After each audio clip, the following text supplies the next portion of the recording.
殡仪之馆，我们老家是个经济水平十分不怎么样的县，下面镇上大多数家庭一个月的收入可能也就800块、1000块的样子。可就这样的一个地方，有个人却能盖起来一个3层独栋小洋楼，还带车库。周围的邻居至少见过那院子里停了3辆豪车。以前我以为是哪个外出打工赚了大钱的老板，后来才知道那是我们县殡仪馆的馆长家。而且馆长下面几个人露富的时候也被人瞧见好几次。我的父母总是告诉我，找工作就图个稳稳当当就好，可我不愿意，所以我毕业1年后就来到了这个殡仪馆。因为我知道要赚钱就得跟着有钱人混。我名牌大学学历，只是报了个合同工，所以殡仪馆没多久就给我打电话了。电话里说让我下午5点来，可到了之后等了几个小时，饭都没吃，我终于见到了这位传说中的殡仪馆馆长。馆长是个40、50岁的中年男人，英挺的鼻梁依稀能看出年轻时候的英俊，只不过脖子和下巴之间挂着的一个鸡蛋大小的肉瘤，让人总是免不了用异样的眼光多看几眼。我快速瞥了一眼之后，就将视线放在办公桌上，免得犯了他的忌讳。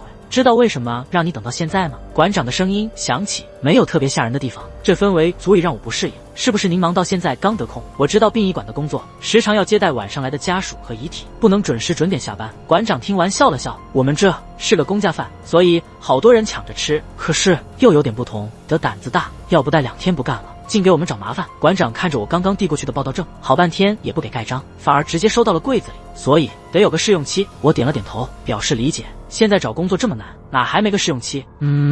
明白，我一定配合。馆长看我积极的样子，终于微微笑了下，可那个笑总觉得不是冲我的。好，你理解就行。但这回答又是对我的。我们这试用期和别处不一样，用不了3、5个月那么久，3个月就可以了。真的吗？这不就省了事了吗？馆长也没回答我，只是从抽屉里拿出一个看起来很古老的旧式手电和几节5号干电池放在桌上。第一步，熟悉工作环境，今晚先去隔壁住1天。馆长，您说的是左边那间停尸房吗？我下午到时，隔壁停放着新运来的尸体，在宾馆里等候着明天的告别仪式和焚烧仪式。到现在了，那还有几个守灵的家属，穿着校服，腰间绑着红布绳，坐在一旁喝茶聊天，气氛甚至有些融洽。要在那里住上1宿，似乎也不是很难。我心想，谁知馆长却摇了摇头，伸手指向右边的窗外。我说的是那儿。我顺着馆长手指的方向看过去，窗外一片漆黑，只有零星的灯火指着一条上山的路，越远越看不清，仿佛走向一条无法找到归途的绝路。我咽了口口水，你带了手机吧？馆长突然问道。带了，我立刻回答。对啊，我还有手机，打1晚上王者荣耀，音效开到最大，谁怕谁呢？把手机给我吧。什么？带着这个手电筒去那住1晚上，中途如果害怕了，你可以随时回来，但这试用期就过不了了。我心里纠结了几个来回，还是点头应下了。谁让我有所求呢？屎难吃，钱难挣。我踩着这9曲18弯的小路，心里咒骂了几句那馆长，停尸房都不行，还把我派到了乱坟岗上。上山的路在这里被分为了截然不同的2条道，左边的道路灯火通明，柏油马路一路向上延伸，只是牌上标记着直通往福禄寿3个坟地。我走到道路的正中间，荒草丛生，淹没在黑暗中的道路像是地狱里爬出来的深渊恶兽，向我张开了巨口，而我正站在他的舌尖上，却毫不自知。此时我的脑中不断闪过关于乱坟岗的种种传言。乱坟岗顾名思义，埋的是一些无人认领的尸体，因为没有人出钱办理丧事，就草草埋葬了事。老人们嘴里经常说，没有人祭拜，享受不到香火，就成了孤魂野鬼。这些人最是凶悍。还有人说，如果有鬼魂因为枉死而出来作祟，献上动物的头颅作为祭品，才能平息死者的怨气。我甩甩头，将这些古老的封建迷信抛在脑后。都什么年代了，谁还信这些？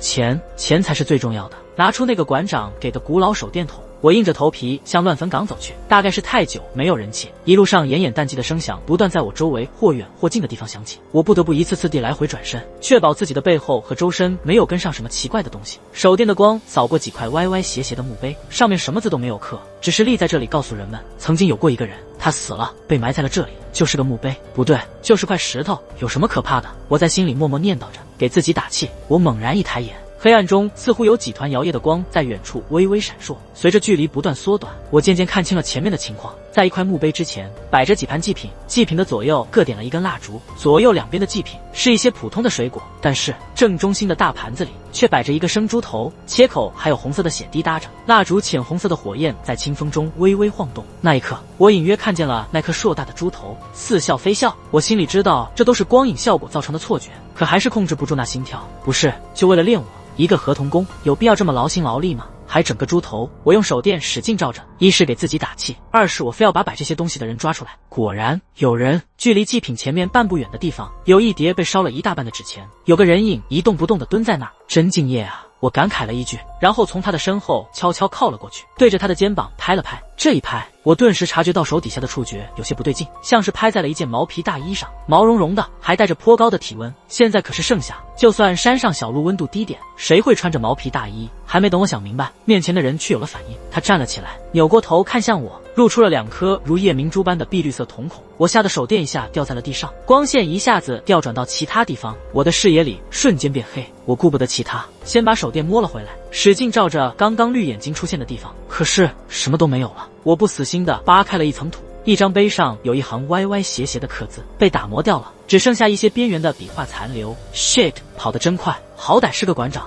竟然安排人全副武装来吓我，还整什么绿色美瞳，真是服了。怪不得这么多年跟着馆长发财的还是那几个人，估计一般人被这么考核一圈都扛不住，可这次不一样，我就是让馆长信任我，把我当自己人带，我就必须扛过去。就这样，我强忍着恐惧，在一棵还算干净的树下待了一宿。天亮了，醒醒！有人用冰凉的手碰了碰我的额头，我被冻得一个哆嗦，睁开了眼睛，是一个50多岁的男人叫醒了我，胆子够大的，在这还能睡着。走，下去了。你是凌霄，负责雕刻碑文，你叫我凌公就行。凌霄就是馆长那几个心腹之一，明明就是个雕刻工，可我知道他儿子结婚时，他给买了一辆黑奥迪呢。凌公好。跟凌公往下走的时候，我跟他闲聊着，馆长都这么筛选入职的人吗？昨天给我吓的那绿色眼睛，我故意把昨晚说的恐怖让他们都知道，考核很成功，也算是捧臭脚的一种了。但凌公却疑惑地看着我，哪来的绿眼睛？那是什么？别耽误了，馆长在等你。我哦了一声，跟着凌公走到了殡仪馆，走进了馆长室。馆长正拿着一把木梳子沾了沾水，冲着镜子梳着自己为数不多的头发。凌公，你先出去吧。好。馆长依旧在梳头。说吧，为什么想来当合同工？我愣了一下，犹豫半天，我想赚钱。馆长梳头的动作一停顿，合同工1个月就2000块，你来这赚什么钱？还不如回家开个店。馆长，我真的想赚钱，你仅可以考验我。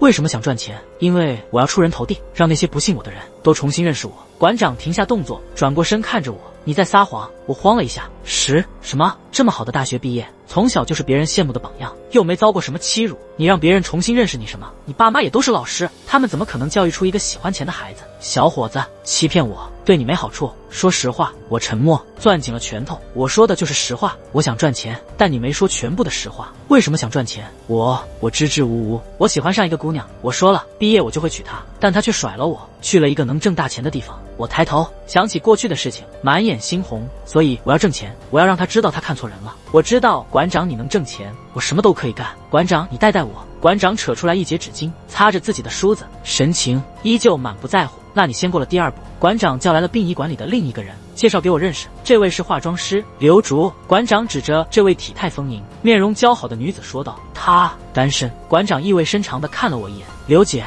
我恭敬地点头示意，并不敢跟着馆长的论调说出什么轻浮的话。刘竹是馆长另一个心腹，他曾经去镇上的金饰店，一出手就买了1斤足金，那时黄金271克，算下来10好几万。那时镇下面的村里，一户农民1个月的收入不过500，而他一出手就10几万。刘竹眼里含笑，似乎对我的识趣感到满意，倒愿意主动搭茬。馆长还特意指出来，单身不行吗？馆长笑而不语，我也不敢说话，生怕哪句说的不对，惹到这位姐姐。馆长坐在椅子上看着我，这第2步就是学习工作技能。正是中午，外面有2家遗属，各自等着流程。刘竹领着我去了整容室，里面停放着一具遗体，一个年轻早逝的女生。刘竹拿出工具箱，站在遗体旁，我以为她要教我怎么化妆，结果她戴好手套，托起了遗体僵直且有些发紫湿斑的右手。很多家属都希望遗体摆在他们面前，看着是鲜活的，仔细的一阵涂涂抹抹之后，那手竟然恢复少女的血色和柔嫩，指关节还有粉嫩，犹如伸出手在你面前等着戴上戒指的样子。但瞻仰之后，是人是鬼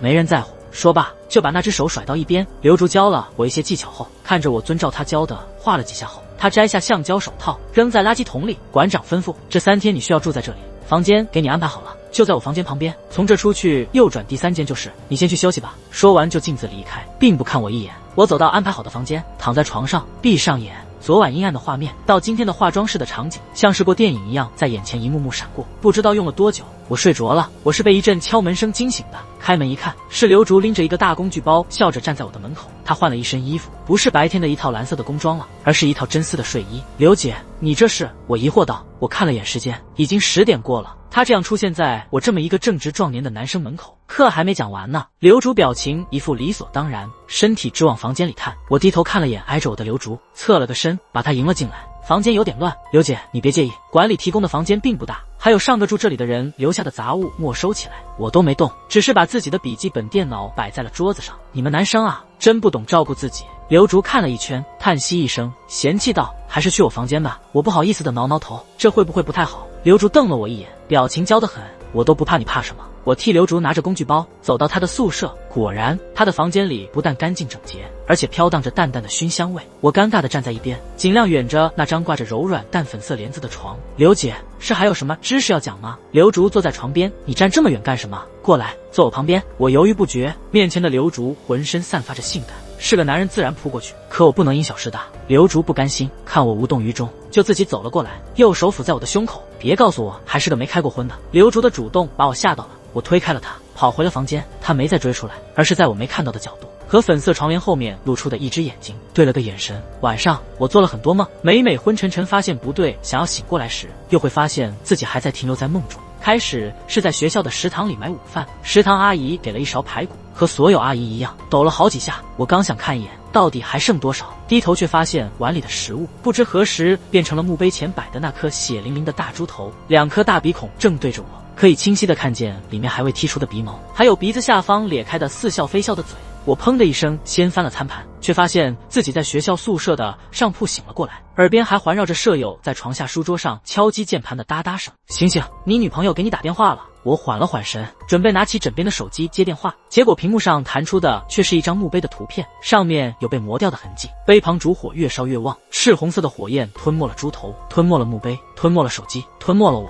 再一次醒来是在老家。作为从村里走出去的大学生，我每次回来，村里总有人请我吃饭，好像只要我吃了这一顿，就能让他们家的孩子也沾上一点文曲星的仙气。准备了你爱吃的菜，你可别嫌弃。隔壁李叔叔是我爸的好兄弟，他闺女明年就高考了，让我传授点经验。李叔闺女端菜上来的时候，那个手和那个被化了妆的手一模一样，指关节有着微红。我的呼吸已经凝滞，李叔却跟我说别客气，多吃点。眼前的菜层层叠叠，差点将我掩埋。我上气不接下气，明明清晰的知道自己处在梦境之中，却依旧醒不过来。早晨8点，馆长把我叫了过去，他又用那把梳子在梳头。昨天化妆学得怎么样？刘姐教了不少，很有收获。听说你去她房间了？我一惊，我该怎么回答？馆长放下梳子，一把掀翻洗脸盆，半盆水直接泼在了我身上，还不说实话。我深吸一口气，逼自己保持冷静。我说我昨天确实去了刘姐房间，她碰你了？碰了，但就碰了一下。你碰她了吗？没有，绝对没有。馆长，我保证。为什么不碰？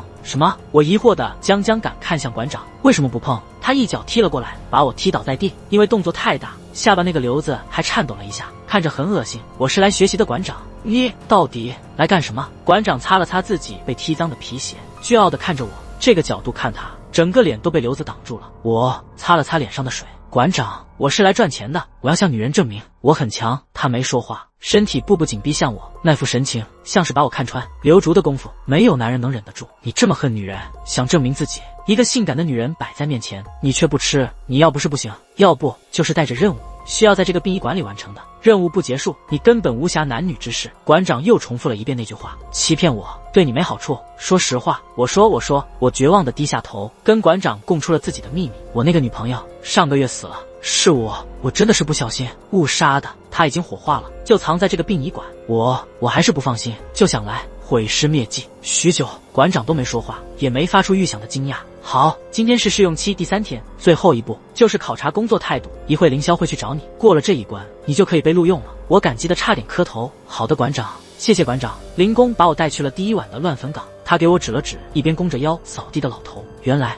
除了凌霄刘竹，这个老头也知道馆长的生财之道，可是他可不如那2位那么富裕了。穿得一身破破烂烂的在干活。老头是个哑巴，是馆长发善心见快饿死在路边领回来的，不会说话，不识字，更不懂手语，所以只能留下干点打杂的活。他就喜欢没事摆弄一下他的破木雕，刻得七歪八扭的，还觉得喜欢。没文化就是没文化，大家也不知道他叫什么名字，因为他没事就喜欢用木头刻一些小动物，所以就叫他木叔。林公对木叔嗤之以鼻。话音未落，突然从草丛中窜出一只黑猫来，对着林公龇牙咧嘴，滚滚滚！林公驱赶着黑猫，这猫挺有灵性的，被那老哑巴收养了之后，就听不得人说那家伙的不好。林公挥着手中的树杈，跺了跺脚，将猫吓跑了。那猫临走时还回瞪着我俩，因为白天光强，两个眼睛的瞳孔竖成一道线，看上去就像蛇的眼睛，诡异至极。你上次看到的绿眼睛就是这猫啊！你呢？一会找个没人的地方把这猫弄死。为什么？没有为什么，你也可以不做，我做了。馆长满意的看着我手机里的死猫照片。你那个女朋友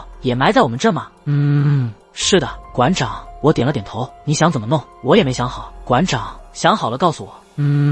我顺利入职了。林公、刘姐都渐渐熟了起来，馆长的表情也不再紧绷着，只有木叔总是恶狠狠地盯着我。就在一天晚上，馆长为了应付县里检查，留下来整理工作没回家。我回到宿舍后，身后房门被砰的一声大力撞开，还没等我转过身，就被人从背后扑倒在地，紧接着脸上便挨了一拳。疼痛使我本能地反抗起来，挣扎的时候踢倒了各种拜访的东西，乒乓作响的碎裂声很快就引来了人围观。闻讯赶来的馆长黑着脸把我们从地上分开，这时候我才看清，刚刚袭击我的人居然是最老实本分的木叔。他的表情痛苦而扭曲，两只略微浑浊的眼睛恶狠狠地盯着我，那样子像是想把我撕成碎片活活吞咽下去。你们两个怎么回事？馆长厉声问道。我知道为何，可我还要装着一头雾水的样子。馆长一副公平正义的样子。林公和刘姐颇有看好戏的意味。木叔说不出话来，只是恶狠狠地瞪着我，看着满地狼藉。馆长无奈地挥了挥手，该干什么干什么去，明天过了检查，我再收拾你俩。木叔被馆长拉走了，林公则扶我去上药。林公一边打开药瓶子，一边嘟囔：这是知道了呀？不会吧，我动手这么利落，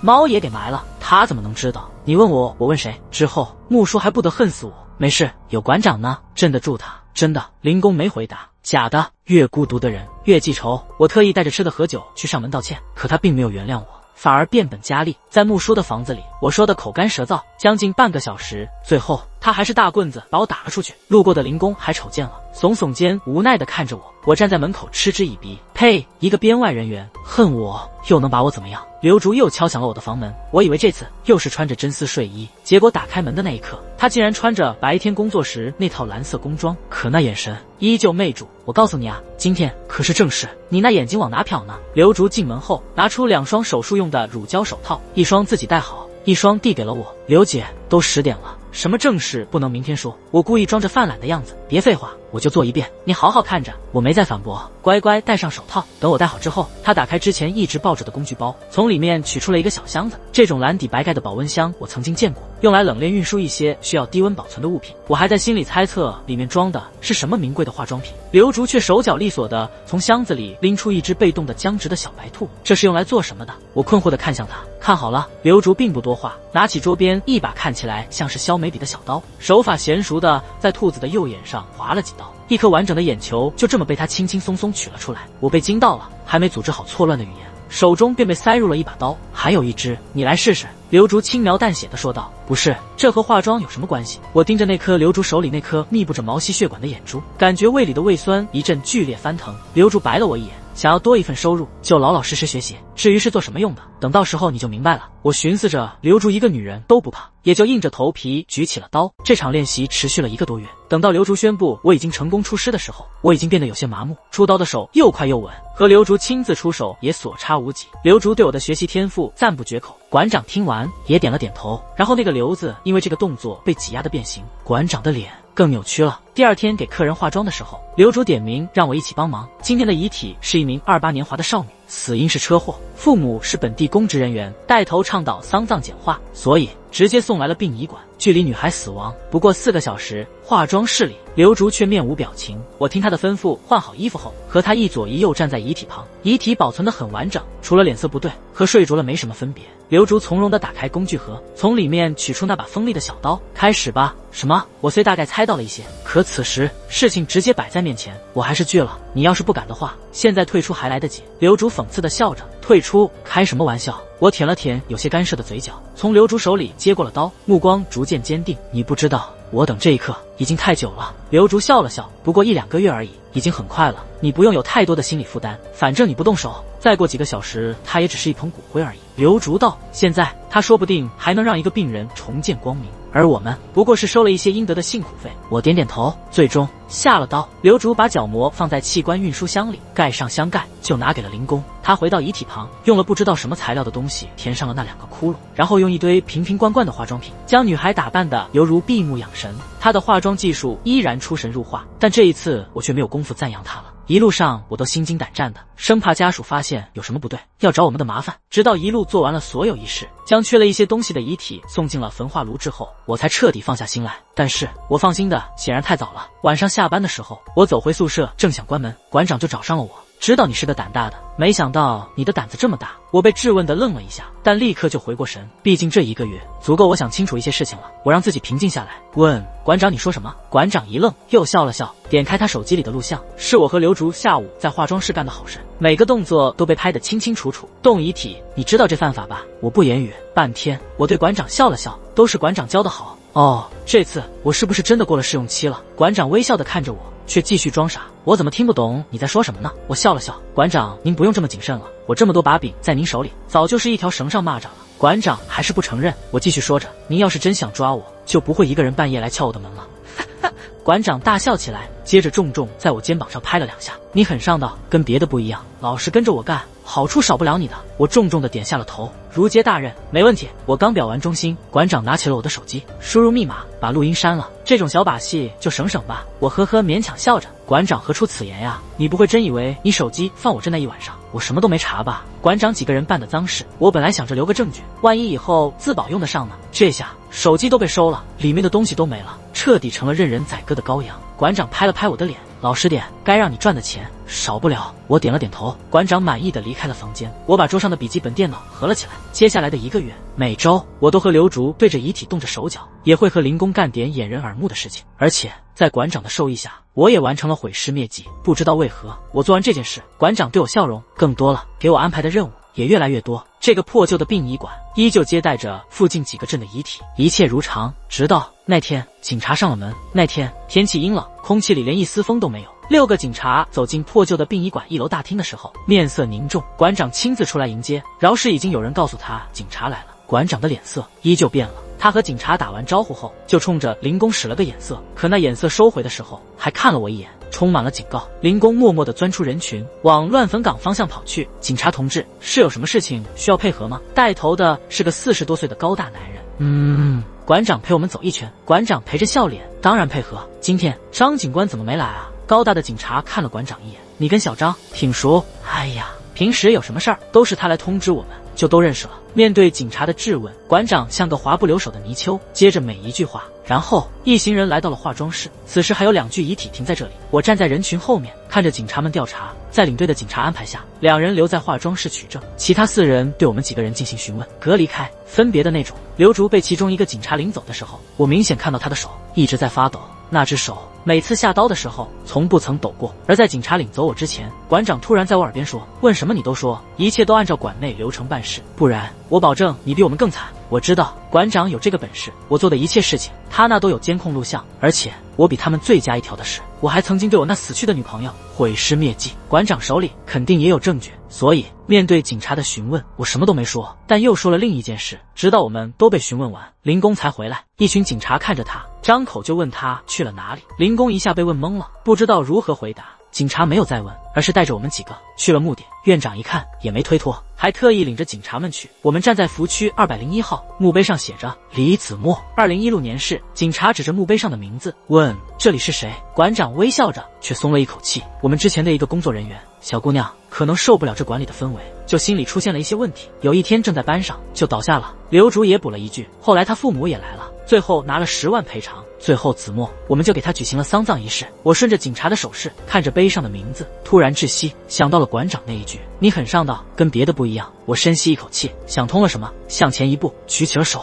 大学的时候，李子墨时常对我说，我们毕业就结婚好不好？我揉着他的短发，行，我比他大一届。毕业后，我去了市里上班，他毕业后则来了个县殡仪馆上班。馆长刘竹凌霄配合作案多年，一直天衣无缝，直到李子墨来了，意外撞见他们窃取遗体器官，他都没跟我商量过，就跑去告诉馆长，让他们自首。馆长会自首吗？肯定不会。刘竹会吗？凌霄会吗？都不会。他们会做什么？他们会杀人灭口。刘竹是个半吊子医生，手头有一种能让人看起来是猝死的药剂，三人就合谋害死了李子墨，然后对外谎称是李子墨精神状态不好，最近疑神疑鬼之类的。李子墨的父母都是农民，加上女儿这工作本来就被人说不干净，所以什么都信了。我回来后，他都已经火化下葬了，那一头柔顺的短发再也抚摸不到。我父母劝我不要再想，可我根本不相信子墨会被这种无稽之谈吓倒，所以我来了这里，来到这三个人身边，提前想好了所有的说辞。如果问我为什么来，我就说我想挣钱，获取他们的信任。当然，老狐狸怎么可能会一下子相信我？等他再问我，我就说我杀了人，来这还有另一个目的，就是毁尸灭迹。老狐狸一下子信了他怀疑逼问后得到的信息。人都是这么自信，但即便如此，他也并不会真的拿我当自己人，除非他手里掌握了我违法的证据，譬如对尸体动手脚的监控，譬如毁尸灭迹到骨灰的偷拍视频。第一个我没有办法，只能参与，但后者我不过倒了一罐香灰。我站在服区201号，看着馆长那张脸和脸下那令人恶心的瘤子，我怎么能让警察被这么带跑偏？我不会就此放过他们，就算馆长把我动遗体的视频拿了出来，我也会让他们付出代价。我站了出来，警察同志，我在后山乱坟岗那见过同样名字的一块碑。馆长狠狠剜了我一眼，但看向凌霄后，又轻轻呼出一口气，我当作没看到。警察问我，跟这个名字一样，是李子墨。一路上的残破景象让警察不由得皱眉。等我指着一个空无一字的墓碑告诉他们这就是李子墨的墓时，原本有所好奇的警察看向我的眼神也不信任起来。我仔细看过这块碑，虽然字被磨掉了，但能看到是李子墨3个字。警察的表情不如刚刚的坚定，但还是叫了人上前取证。但当我仔细看的时候，却发现这块碑下的土被人动过。我立刻看向馆长，只见他的嘴角露出了一丝不易察觉的笑容。难道就在我准备去找另一个人的时候，他自己却来了？警察同志，跟我走吧。哑巴木叔开口了。木叔把我们领到了乱坟岗另一个偏僻的地方，那里竖着一张笔直的墓碑，依旧是个无名碑，这是李子墨的墓，我亲手埋的。木叔开口，所有人都震惊地望向他，顺着他的手，在石碑和土接壤的不起眼位置，我看到了一行歪歪扭扭的刻字，2017年是李子墨。馆长瞪大的眼睛，脖子那抖动的瘤子，显示着他现在的恐惧。李子墨就是他们3个人杀的。火化完，让我把骨灰处理掉。木叔操着一口不怎么顺畅的本地方言，磕磕巴巴说道：“我知道我有罪，警察同志，你们抓我吧！”馆长眼睛猩红，冲上来抡起拳头揍在木叔身上，大家拦着迟了。木叔的脸被打出了血，你臭要饭的，背叛我！木叔抹掉血后，眼睛定定看着馆长。就在我们都猜想木叔接下来要说什么的时候，木叔直接操起旁边的铁锨，一把打在馆长脸上。馆长的脸瞬间变得恐怖至极，因为除了血之外，还有那个被打破的瘤子流出的脓液，顺着脖子滴在衣服上，十分恶心。此时无人出声，大家默默看着馆长的那张脸。突然一声尖叫划破天空，我们扭头看去，刘主捂着自己的眼睛蹲在了地上，指缝里渗出了一些血。旁边一只黑猫跳过，警察没能从骨灰中提取出任何毒物证据，但还是根据我和木叔的证词以及对3人的讯问得到的供词定了罪。馆长果然没让我失望，第一时间就把我交代出来，说我才是主谋。但因为我那个从不关机、始终开着录音功能的笔记本电脑，获得了馆长多年来是主谋的证据，3人都被判了无期。我还是在拘留所待了一段日子。出来后，我问木叔为什么把李子墨的骨灰藏起来。木叔对着我露出了一个苦笑，刚刚开始是因为想博得同情留下来，所以装哑，后来帮馆长办了一些事情后，是不得不哑。至于为什么背叛他，木叔仰起头闭上了眼，像是一个身在炼狱的囚徒终于获得了解脱。可能因为馆长让我活了下来，而李子墨却让我感觉到我还活着。子墨那些人，我替你让他们认罪了。